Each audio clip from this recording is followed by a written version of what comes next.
เยนะภะคะวะตานะโมสุปฏิปันโนยัสสะภะคะวะโตสาวกสังโฆธัมมายังภะคะวันตังสัทธัมมังสัสสังฆัง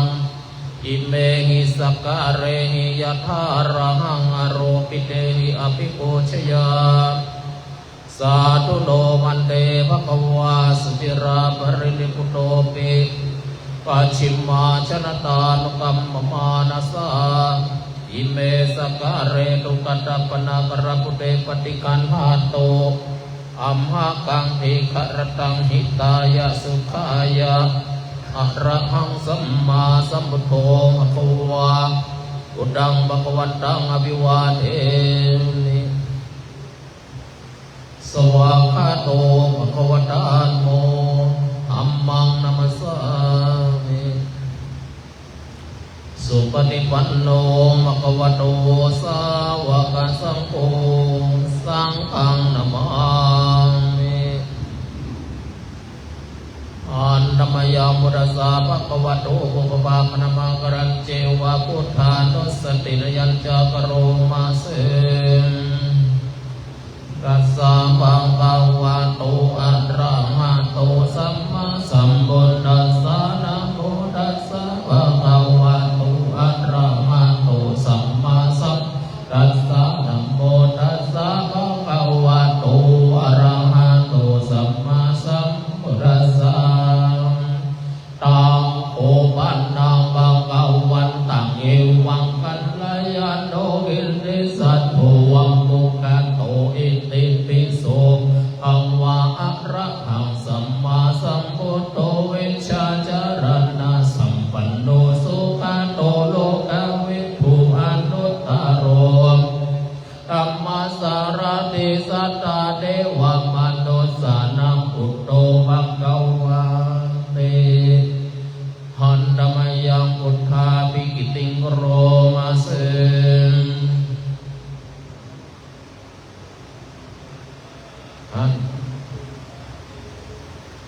ทาเมยานาการุณาหิสัมมากัตโตโพเทสิโยชุชานาตังกามะรังวาสุโรวันธามหัมธรรมหารัง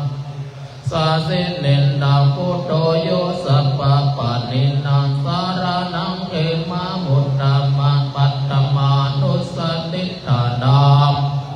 ตังเสเรนะหังพุทธัสสะหัสสะเมตตัสสวะพุทโธเมสะเมกิสาโรพุทโธทุกขัสสะตาตาจะอิตาตาจะอิตัสสะเมพุทธัสสะหังยาเดมิสาเรรันเจเวตันเจตังวันทันโตหันจาริสามิพุทธัสเสวะสุโคติตังนัตติเมสาระนังอัญญังโตเมสาระนังวารังเอเตนะวัฏเทนะสุทุสาสันเนหุทังเมวันทามาเนนะยังปุญญังปัสสุตังเอตาสัพเพปิหันลมสุตัสสะเตชะสาการเยนะวาจายะวาเจตัสสะวาพุทเทกุกัมมังปะกะตังมะยายามอติกันหาโตอาจายันตังการันตเรสังวะเรตุงวะพุทเทหันนมยังธรรมานุสติยังโรมาเสขันโตปังภาวะตาธัมโมสันติติโกอาคาลิโกเอหิปัสสิโกวนายิโกปัจจตังโอวินโยหิติหันนมยังธัมมาภิกิติงโรมาเส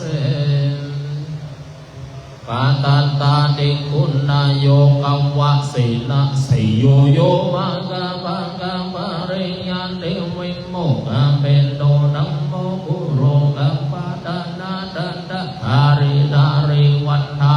อันตัมมะหะรังวระธัมมะเมตังธัมโมโยนินังสารนังเกมามุตตะมังปัตตุติยานุสาติตานังวันนาเมตังเสเรนะหังธัมมัส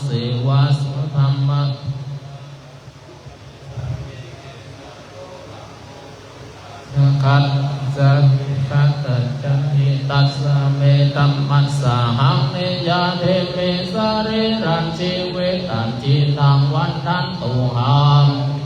มิมัสสิวาสุธรรมตังนัตติเมสาระนังอัญญาธรรมโมเมสาระนังวารังเอตินาชินาวัตตยังสัตตุสาสเนมวันดามเนนายังปุญญังปัสสุตังเอตาสัพเพปิอันตรายาเมมะเอสุติชะสากายเยนะวาจายาวาจิตังสวาสังคิกัมเมกุกัมปังภะกะตังมายายังธัมโมอาตุอัจจยันตังการันตเรสังวาเรตุงวะธัมเมอันนมยังสังฆานุสติยังโรมาสวันโนมังคัมวะตุสัมมากัสสังโฆชุปฏิปันโนภะคะวะโตสาวกสังโฆญาญาปฏิปันโนภะคะวะโตสาวกสังโฆ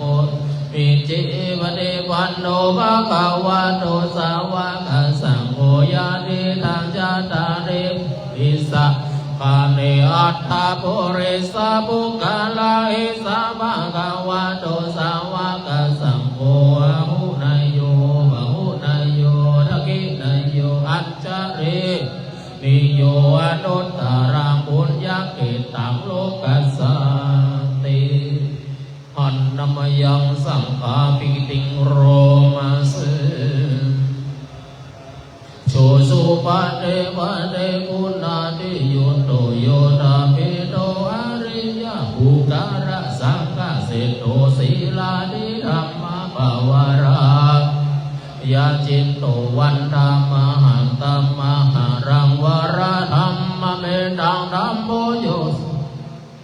สังโฆโยสังภาปะทินังสารานังเขมามุตตะมันตติยามทานังวันทามิตังสิเรนะหังสังคัสสะหัสสะเมตาโสวะสังโฆเมสโลสังโฆโรกัสสะกะตาจาวิตาตาจาหิตัสสะเมสังคัสสะหังเนยะเรมิสรีรันชีวิตังจินทัง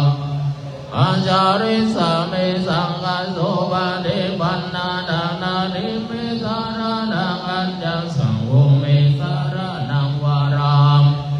สัจจวะเชนาวันตยังสัตตุสัสสเนสังฆังเมวันตามะเนนายังปุญญังมัตตังเอตาสัมเพเปอันตารายาเมมาเอสุงตัสสันติจสากายเยนะวาจายาวาจิตัสสะวะสังเกหุกัมมังปะกะตังมายายังสังโฆปะติกันหาโตอาจายัตตังสังวะเรตุงวะสังเก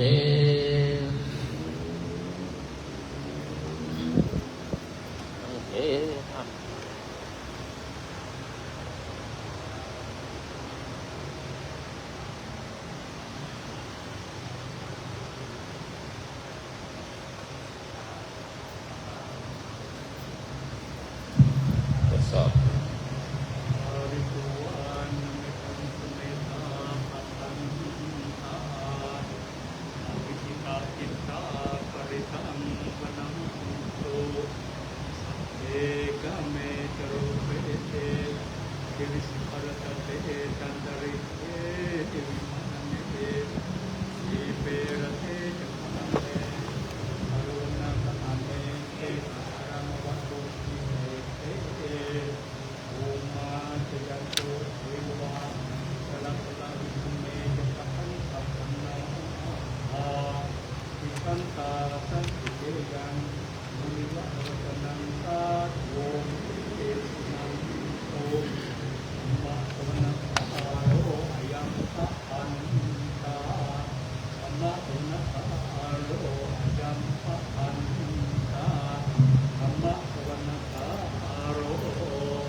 ส่วน10 ค่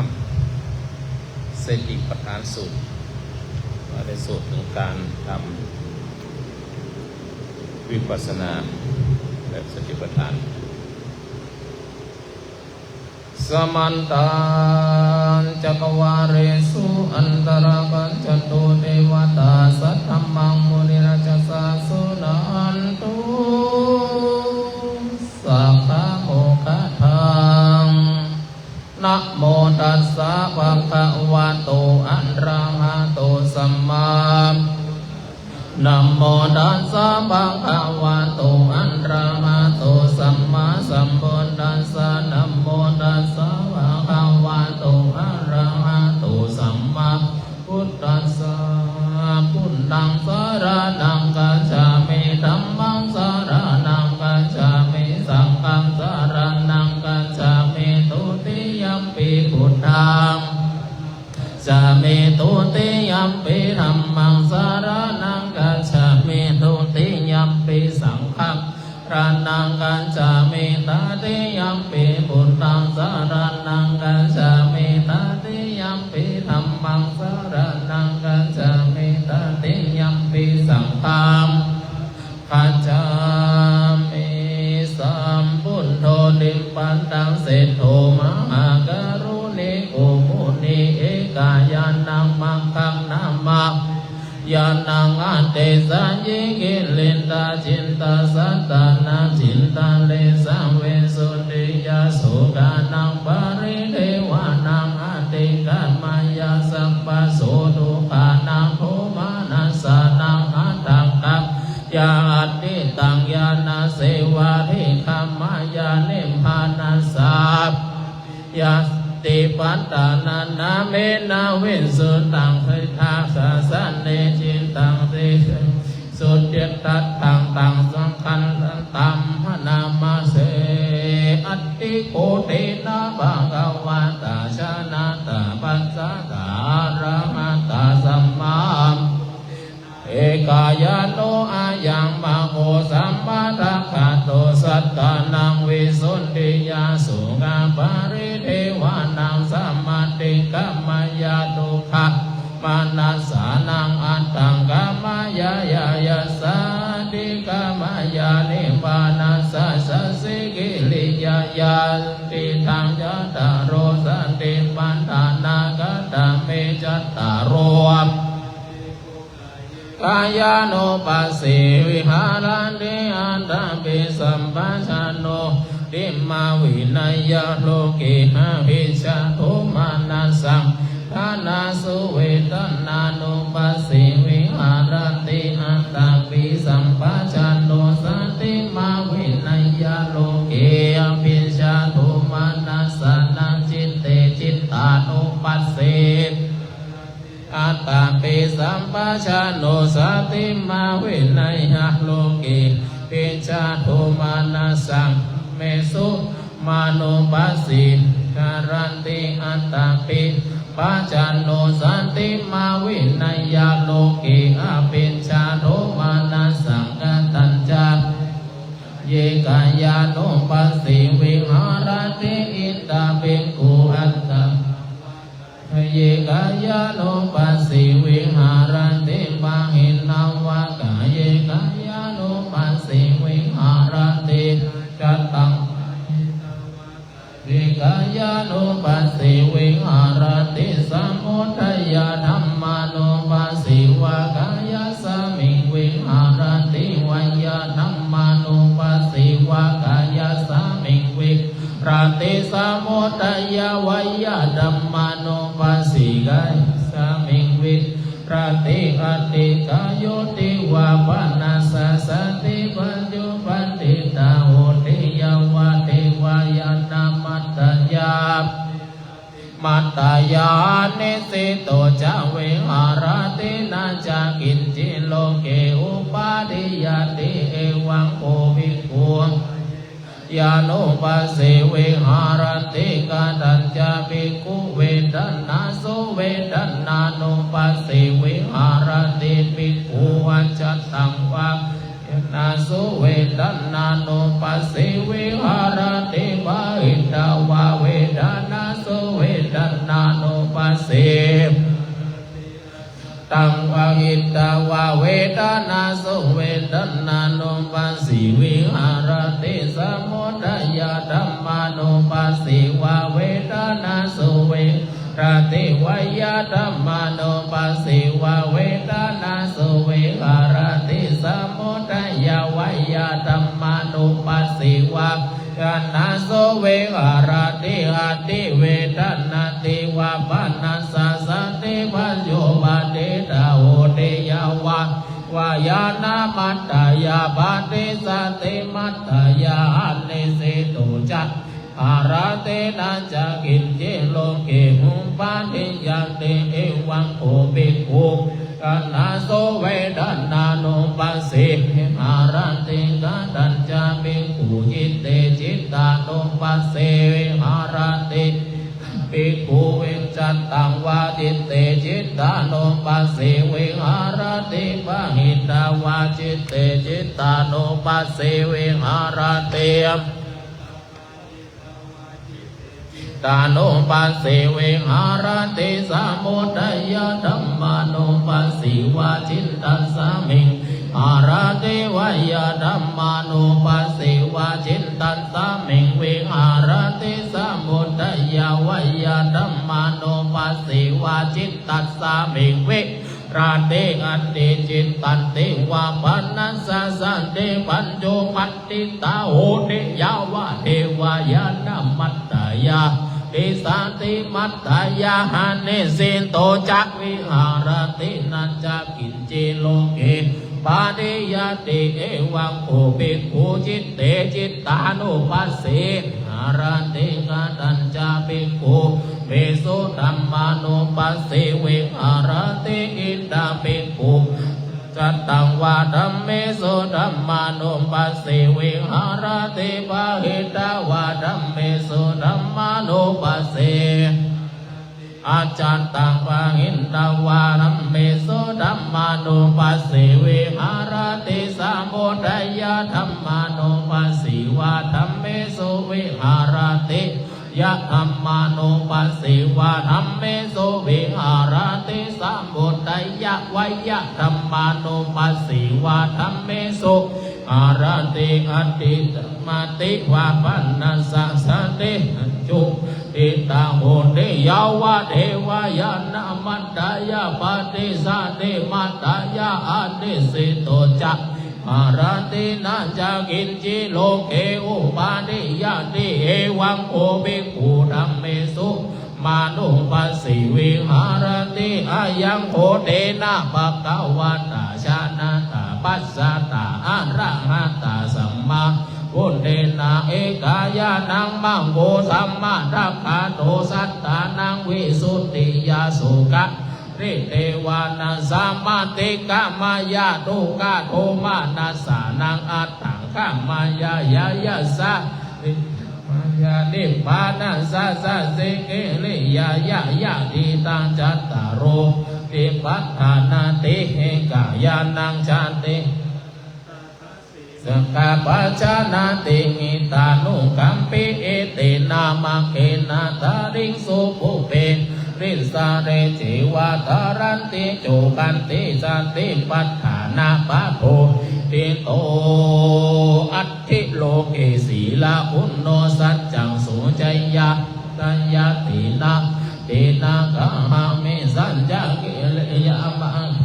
รังวะชิตวะธัมมะภาลังสะเรตวะบุปปังเกจิเลสัจจาบาลามะวัสสยาสัจจาเกลิยะมะกะสาหังสันติปัปปา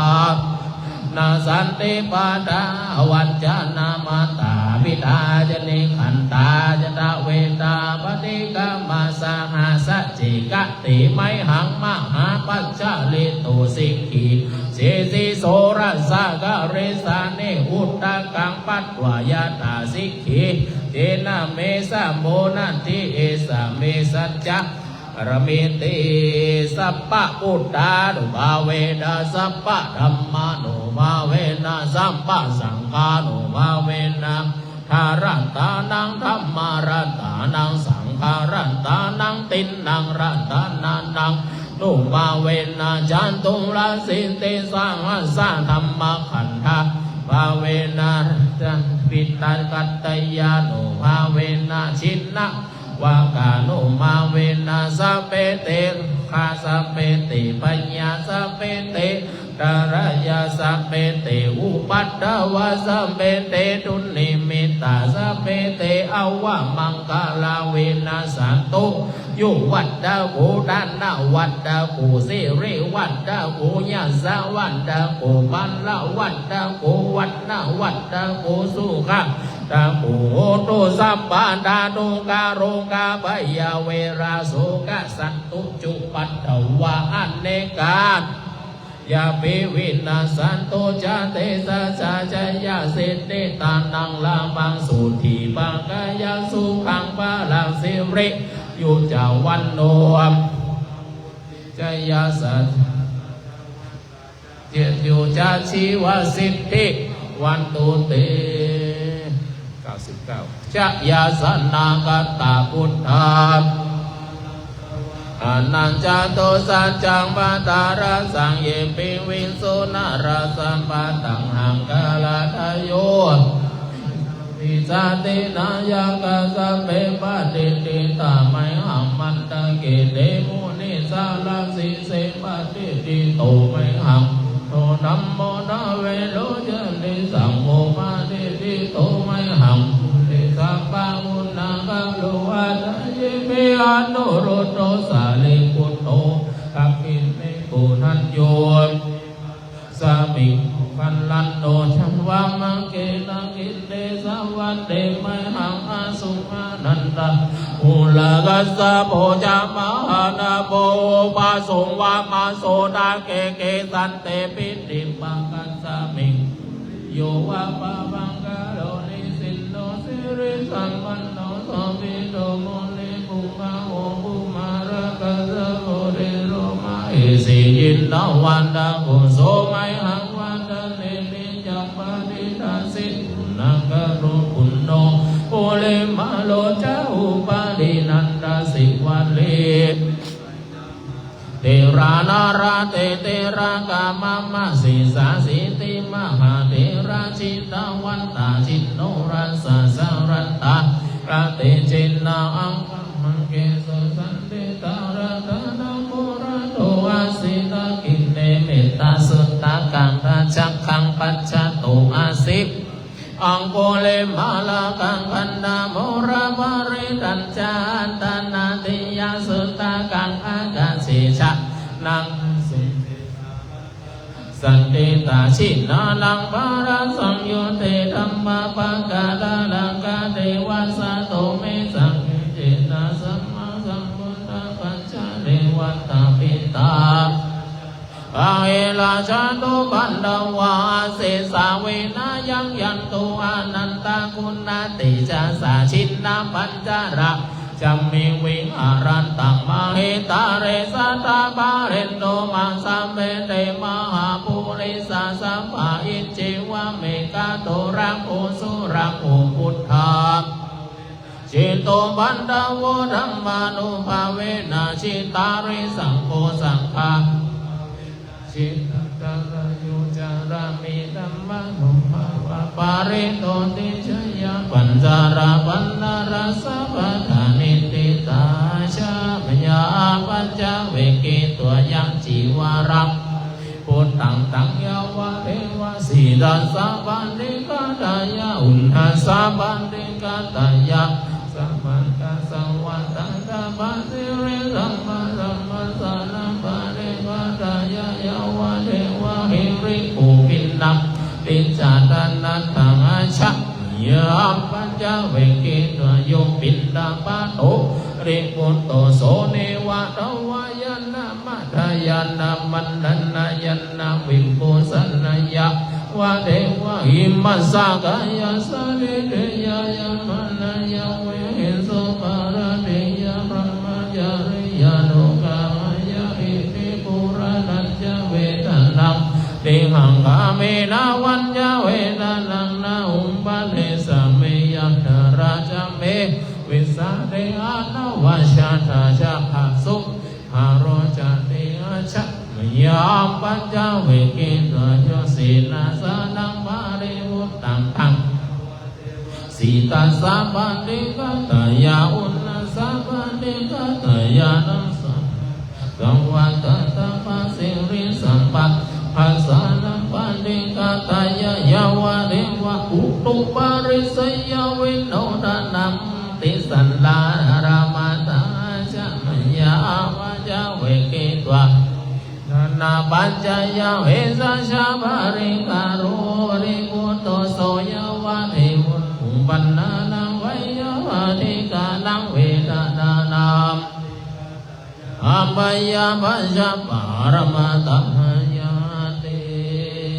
ภูมานังเทวานังสัทธาสุตวะจตุมหาราชิกาเทวาสัตตะ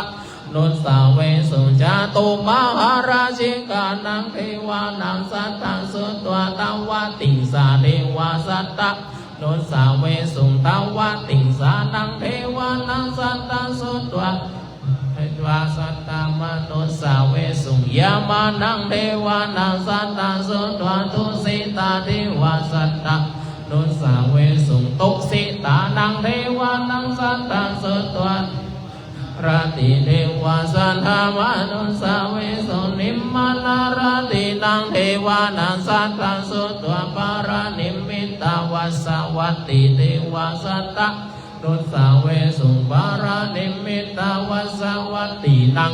วานังสัตตาสุตวะพรหมกายกาเทวาสัตตามานุสาเวสุวัตตาภาลานาสิยังอิสิปันตันเนมิงกันตังเยอนุตตรังธัมมาจังกังปาวติตังอัปปติวัตติยังสัพเนนาวะกัมมาเนนาวะเทเวนาวะมาเรนาวะพรหมุนาวะเกนะจิวาโรกัสมินติอิติหะเตนะกะเนนะเตนะเตนะธัมมโลกัสสะโตอัมโภคัญจิอายัญญาณัสสะสหัสสิโลกธาตุกัมปิสัมปะกัมปิสัมปะเปปิปะมโนจะโอนะโลโอวะโสโลเกปะโตลาโอสีอาติกัมเมวะเทวานังเทวานุภาวังตังอุปังกังวะอุทานาอุทาเนสิอัญญาสิวันตาโกโกรันโยอัญญาสิวันตาโกโกรันโยติอิติอิทังยัสสัมมาโตโกรันยัสสะอัญญาโกรันโยตาเววานามังอาโหสิติธัมมาจักกัปวัตตานะสุตตังหิติตาทุกขปัตตานิทุกขายปัตตานิปยโสกปัตตานิโสกอุนโนสัพเพปิปานิโนเอตวัตตาปุญญาสัมปทานสัมเปเทวานุโมทันโตสัมปะสัมปันติสิทธิยาทานังทาทันโตสันตายาสีลังรักขันโตสัมปันธาภาวนาโตอัญจันโตเทวตากตาสัพเพพุทธาวรปันตาปัญเจกานัญจาราหันตานัญญาเทเจนารังปังปันตามิสัพพะโสภวะตุสัพพะมังการังรังกันตุสัพพันเทวันตาสัพพะพุทธานุภาเวนะทาสุติภวันตุเตภวะตุสัพพะมังการังรังกันตุสัพพะเทวันตาสัพพะธัมมาทาสุติภวันตุเตภวะตุสัพพะมังการังรังกันตุสัพพะเทวตาสัพพะสังฆานุภาเวนะทาสุติภวันตุเต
อันธรรมยังริสานิธานาคาทายุวนามาเส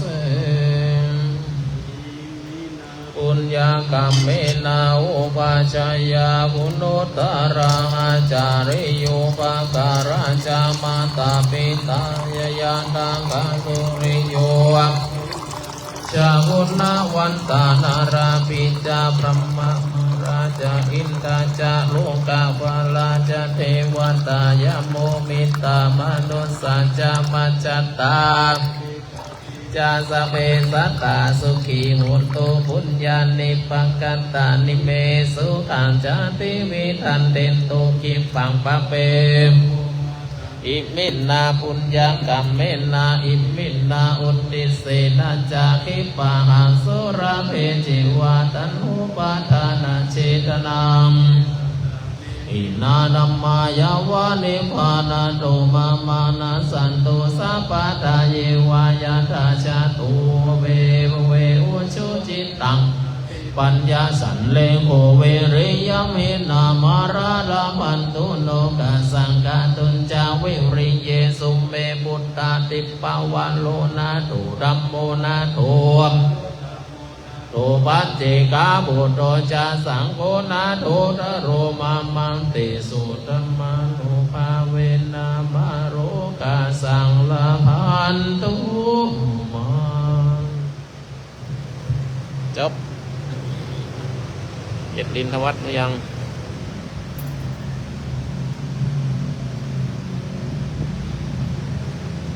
นะโมตัสสะภะคะวะโตอะระหะโตสัมมาสัมพุทธัสสะนะโมตัสสะภะคะวะโตอะระหะโตตัสสะนะโมตัสสะภะคะวะโตอะระหะโตสัมมาสัมพุทธัสสะปูชนียังมหาเจติยังสันดานังบุญดัสสะสันเนมโนหะระสัมโมทานังโลกะโมลิติเวสุตังเอตัมเปสิราสะสัตโตสัมมาหิโตนะมามิหังกาเลนะสุขิโตมินิพพโยติ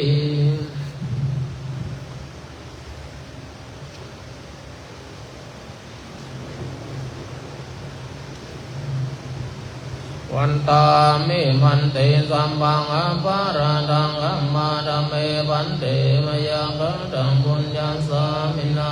โนโมดินตัมบังสามินากัตังปุญญังไมหังตาทัพพังสาตุกาตุอนุโมทามิวันตาเมปุณตังสัมบัมเมวาตุสังฆมาธเมวันเตวันดามิธัมมังสัมบัมเมวาตุสังฆมาธเมวันเตวันดามิสังฆังตุสังฆมาธเมวันเตวันดามิคารุวัชชาจาริเยสัมบัมเมวาตุสังมาธเมวันเตวันดามิกัมมันทานังสัมปังเมวะโตสังฆมาธเมวันเตวันดามิอาราเมวันดาสีมายังสัมปังเมวะสังฆมาธเมวันเตวันดามิจิติยังปัฏฐาเนสุปะเดนิตาสริราธาตุมหาโพธิพุทธารูปังสักการังสัทธนาคาโลเกวาโลเกบรมมาโลเกจัมโพธิเปลังกาธิเปสริราธากิสาธาตุโยอะระหันตาธาตุโยเจติยังขันธากุติงจันตุราสิติอาเสธัมมะขันเทสะเมสัมปาระเจติยังอังวันดาวิสัพพสุ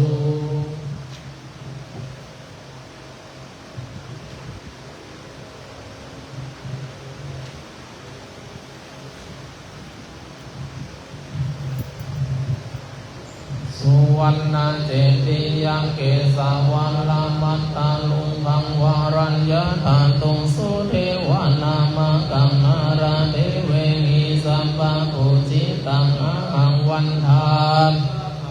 ปัญ ญญาวาสามิงเยวาจันติมาอิวาดารังยังปิตังกันตะเยยานิเกติโมอันลังอาปัญญานิวารานังอะระหังสังฆาโสปานังปัตตมังอุวัชชังตัวปัตตาจิวารังยังยังจาตังสังฆามัจเจปุจจาสวาหา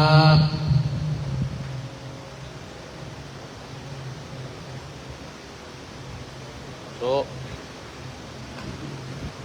โตมีความสุขความเจริญอยู่ร่มเย็นเป็นสุขเหมือนกันทุกท่านทุกตนทุกองค์ทุกคนด้วยเถิดโอเคไหนก็บอกอ่ะฮะ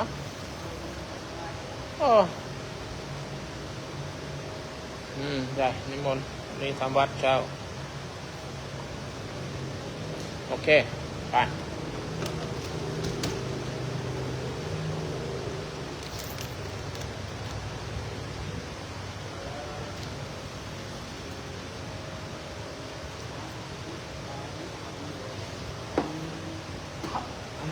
ช่วยกันเก็บลำโพง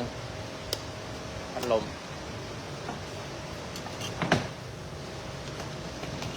ขึ้นลงทุกวันนะช่างมาหรือยังลูกน่าจะยังครับเขาเปลี่ยนลำโพงเครื่องยังดีไหมยังดีจะซื้อลำโพงมาเปลี่ยนก็จบเลยชักกี่เครื่องชักกี่อัน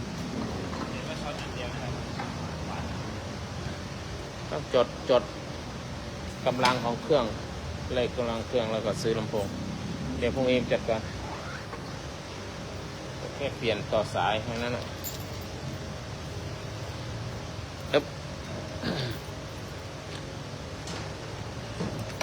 ไปเก็บพัดลมปิดนะ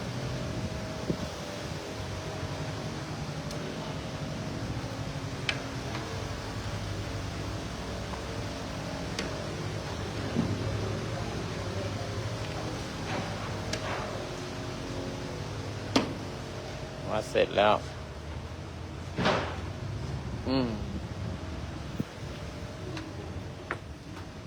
โอ้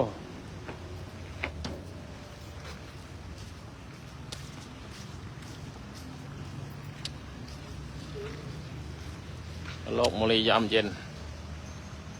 ที่ทำวัดวิหารที่ทำวัดเมื่อกี้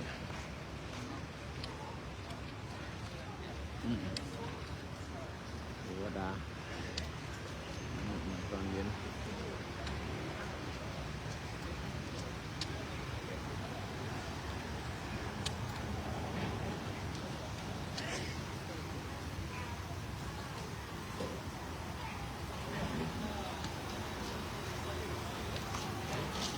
นั่นเอารถมาไว้ห้อมเลย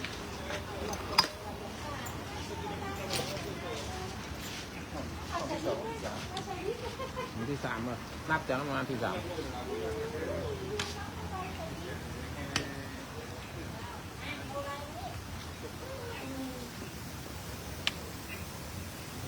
ได้กวดน้ำ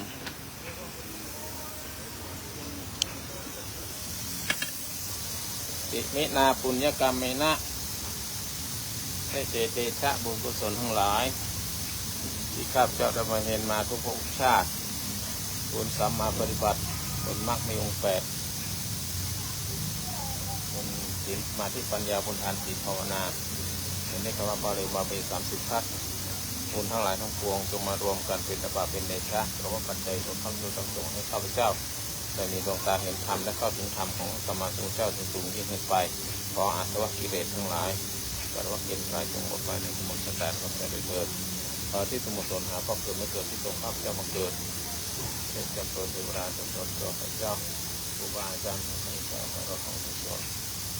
ขอที่สมุทรหาผู้มีการะคุณข้าพเจ้าเอ่ยชื่อนะญาติที่ลงรับไปเอ่ยชื่อจัดท่านทั้งหลาย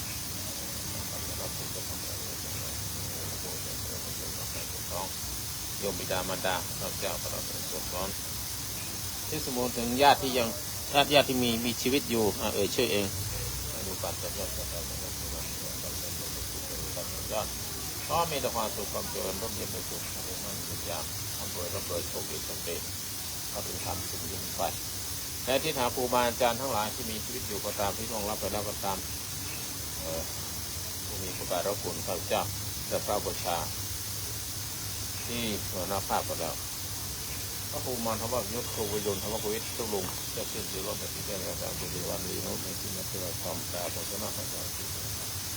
ที่พระเจ้าที่พระเจ้าทำตามพระเจ้าทรงมันตุลุงนี้อาจารย์รุ่งเรืองยุบเดือดรถอาจารย์อวสอาจารย์สมาจารย์อาจารย์มจรเชียงใหม่ครูมาจัดประเทศอินเดียเรียนเกียรติโทยาเอกที่มีชีวิตอยู่เขามีแต่ความสุขความเจริญที่ล่วงลับไปแล้วเขาสุขความสุขความที่ดีตอนนี้หาอดีตเจ้าวาดพระสุทรงสมเด็จสังฆราชลงเรียนพระเจ้าพระเนรลงเรียนในอดีตนะครับไปแล้วเขาอยู่ภพภูมิที่ดีอยู่สวรรค์สุขาวาดด้วยเถิดพระที่สมทรงสอนไปถึงเทวดาทั้งหลายพระภูตาพญานาคราชยาสียืนฝ่ายยศพันธ์เวสสุวรรณปุริทรงนันทนาคราชเทวดารักษาพระพุทธรูปมีพระนรสิงห์เทวดารักษาพระพุทธรูปทุกพระองค์ไม่เทวดารักษาพระประธานโลกเลยพระสงฆ์สอนเดี๋ยวสมสอนนะฮะภูมิรักใครหลวงปู่ทอดหลวงปู่หลวงหลวงปู่ทองหลวงปู่บุญหลวงปู่เจ็ดสิบหกปู่วัดสวรรค์เจริญสุขวัดเจริญลูกคาเทวดากาเสกปะคาเทวดาอุมมาเทวดาจตุมหาราชิกาเทวดาสวัสดิสาเทวดายามาเทวดาตุสิตาเทวดานิมมานรดีเทวดาพระนิมิตสติเทวดารักษาสนมีบุญและพระพรหมทุกชั้นอรูปพรหมทุกชั้นก็มีส่วนในบุญครับเจ้าโดยเถิดได้สมบูรณ์สมไม่ถึงผู้สร้างโลกนี้ยามไรหาราชเจ้าที่ร่มราชที่มันมีแย่ในเจ้าในที่เราพาหาทีวีนะที่เราจะมีเจ้าตัวของเราจะเกี่ยวกับรัฐทุกท่านทุกองค์ในนามพระบริวารผู้สร้างวัดสร้างวาพระสงฆ์สอนขอถวายเป็นราชสนรถเกล้ารัชกาลที่9ไปพระองค์ท่านเสด็จทรงส่วนข้าราชการที่ไปขอเป็นบุญที่สมได้ถึงร่ำรวยโชคดีเกี่ยวกับตำแหน่งที่ดีถวายเป็นราชสนรถเกล้ารัชกาลที่10พระพันปีหลวงพระบรมราชินีนาถพระริธาธิราชพระบรมวงศาวงศ์ทุกพระองค์ขอทรงพระเจริญมีพระสุขภาพพระความในสมบูรณ์แข็งแรงเป็นโรคของร่มไทรพระสมเด็จก่อนปราบนานเท่านานถวายเป็นราชสมเด็จเจ้าฟ้าหญิงพระเจ้าสิริภาพระบงคาทรงหายจากพระประชวรถวายเป็นพระกุศลสมเด็จพระสังฆราชมหาเถรสมาคมทุกรูปเป็นสังฆาธิการทุกระดับชั้นพระสุทรงสำเร็จทั่วราชจักรนอกราชจักรก็มีแต่ความสุขความเจริญในธรรมสูงนี้มีฝ่ายของสมมาสัมพุทธเจ้าแม้กระผมที่สมบูรณ์สมไปถึงคณะผู้บริหารประเทศกระทรวงทุกวงกรมกองแพทย์หมอพยาบาลครูบาอาจารย์ทั้งหลายทหารตำรวจตชด.ผู้ทำประโยชน์แก่ประเทศชาติให้ทหารที่อยู่แนวหน้าในขณะนี้อยู่ชายแดนความแคล้วคลาดปลอดภัยพร้อมทั้งทหารที่ร่วงลับไปแล้วและพลเรือนร่วงลับไปในศึกสงครามเขมรกัมพูชาและทหารเขมรก็ตามขอให้ได้รับสิ่งส่งเสริมให้ข้าพเจ้าเป็นมาให้สู่ภพสู่ภูมิที่ดีขอประเทศไทยอยู่แคล้วคลาดปลอดภัยอันตรายน้อยพวงตลอดถึงที่คณะองค์คมนตรีทานองค์คมนตรีข้าราชบริพารในพระสมเด็จเจ้าอยู่หัวคณะสสทสวทานสสสันทวผู้ทำประโยชน์ทั้งหลายขอมีแต่ความสุขความเจริญสรรพสัตว์ทั้งหลายมีความสุขความเจริญรวมไปถึงมนุษย์ทั้งหลายทั่วโลกมีสันติภาพสันติสุขจะได้ปลอดภัยสงครามท้ายที่สุดขอข้าพเจ้าและเพื่อนๆทุกคนที่อยู่ในห้องนี้มีแต่ความสุขความเจริญร่มเย็นเป็นสุขแต่ขอบุญกุศลให้แผ่ไปหาเจ้ากรรมในเวรข้าพเจ้าทุกภพทุกชาติผู้หญิงก็ตามผู้ชายก็ตามตู้เจ้าพระเนรก็ตามสามเณรก็ตามพระภิกษุก็ตามพระมหาก็ตามเจ้าคุณก็ตามที่เป็นเจ้ากรรมเวรขอหมดกรรมหมดเวรข้าพเจ้าได้เถิดแม้ข้าพเจ้าเป็นเจ้ากรรมเวรของมือผู้ใดข้าพเจ้าขอยกโทษอภัยทานให้แก่ทุกท่านทุกคนและบุญกุศลปกปักรักษาข้าพเจ้าและท่านทั้งหลายที่อยู่ในห้องนี้มีแต่ความสุขมีแต่ความเจริญอายุวันโนสุขังพลังโตสาธุไปละวัดเสร็จเรียบร้อยแล้ว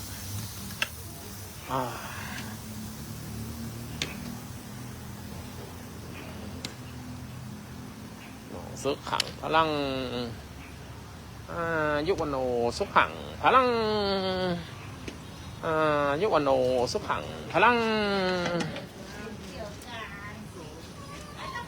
อาจารย์สุรศักดิ์ยังอยู่นะครับสาธุอยู่ไหนเนี่ยท่านพระครูนายานสุนทรมาเชียงใหม่บ้างหรือเปล่าครับทีนี้กฐินไปไหนครับหากฐินมาให้สักกองเลยครับกฐินยังไม่มีปีนี้ยังไม่มีใครจองกฐินเลยเห็นพระเราไปพูดกฐินมันก็ไม่ได้แต่พูดกว้างๆนี่ได้ว่ายังไม่มีอาจารย์ดินยานี่ไม่เจอกันนานแล้วให้สีเพนสบายดีนะเนี่ยปรับโอ้โห22 ดอกไม่มีใครให้สักดอกเลยน่าน้อยใจจังเลยเอาแค่2 ดอกใครจะให้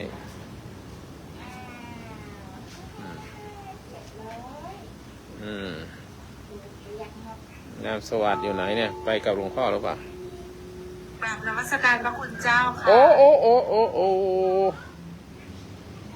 อันนี้ขึ้นข้อง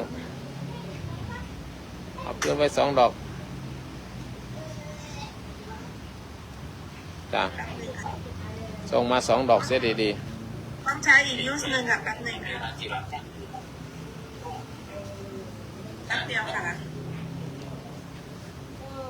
ไปเก็บเลยค่ะ